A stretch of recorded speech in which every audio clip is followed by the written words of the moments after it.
கோவை சரவணம்பட்டி பகுதியில் உள்ள குமரகுரு பன்முக கலை மற்றும் அறிவியல் கல்லூரியின் முதலாம் ஆண்டு மாணவர்களுக்கான வரவேற்பு நிகழ்ச்சி கல்லூரி வளாகத்தில் நடைபெற்றது.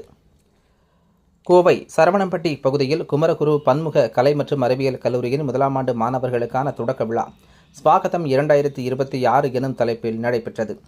இந்த நிகழ்ச்சியில் மாணவர்கள் மத்தியில் குமரகுரு கல்வி நிறுவனங்களின் தலைவர் ஸ்ரீ சங்கர் வானவராயர் கூறுகையில், சமூக வலைதளங்களில் வெறும் பார்வையாளர்களாக மட்டுமே நேரத்தை வீணாக்குவதை மாணவர்கள் கைவிட வேண்டும், தங்கள் எதிர்காலத்தை தாங்களே செதுக்கத் தொடங்க வேண்டும் என அறிவுறுத்தினார்.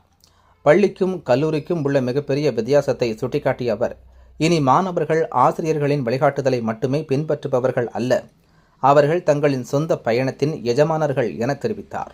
மாணவர்கள் தங்களுக்கு விருப்பமான பல்வேறு துறைகளை இணைந்து படிக்க வேண்டும் என்று ஊக்குவித்த அவர், பொருளியல் மாணவர்கள் அறிவியல் துறையையும், மொழிப்பாட மாணவர்கள் பொது கொள்கைகளையும் கற்று தயங்கக்கூடாது என தெரிவித்தார்.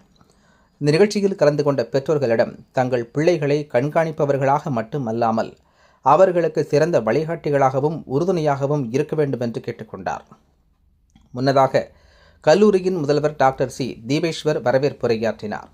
2018ஆம் ஆண்டு தொடங்கப்பட்ட இக்கல்லூரி குறுகிய காலத்தில் அடைந்த தேசிய அளவிலான வளர்ச்சிகளை அவர் பட்டியலிட்டார்.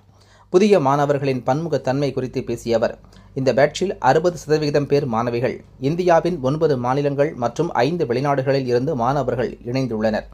இவர்கள் 16 வெவ்வேறு தாய்மொழிகளை பேசுபவர்கள். திறமையான மாணவர்களின் கல்விக்கு பொருளாதார சூழ்நிலை ஒரு தடையாக இருக்கக்கூடாது என்பதற்காக இந்த ஆண்டு சுமார் 70 மாணவர்களுக்கு NM-STEP மற்றும் விளையாட்டுத் துறைக்கான கல்வி உதவித்தொகைகள் வழங்கப்பட்டுள்ளன என தெரிவித்தார். நிறைவாக கல்லூரியின் துணை முதல்வர் டாக்டர் KS நாராயணன் நன்றி உரை கூறி விழாவை நிறைவு செய்தார்.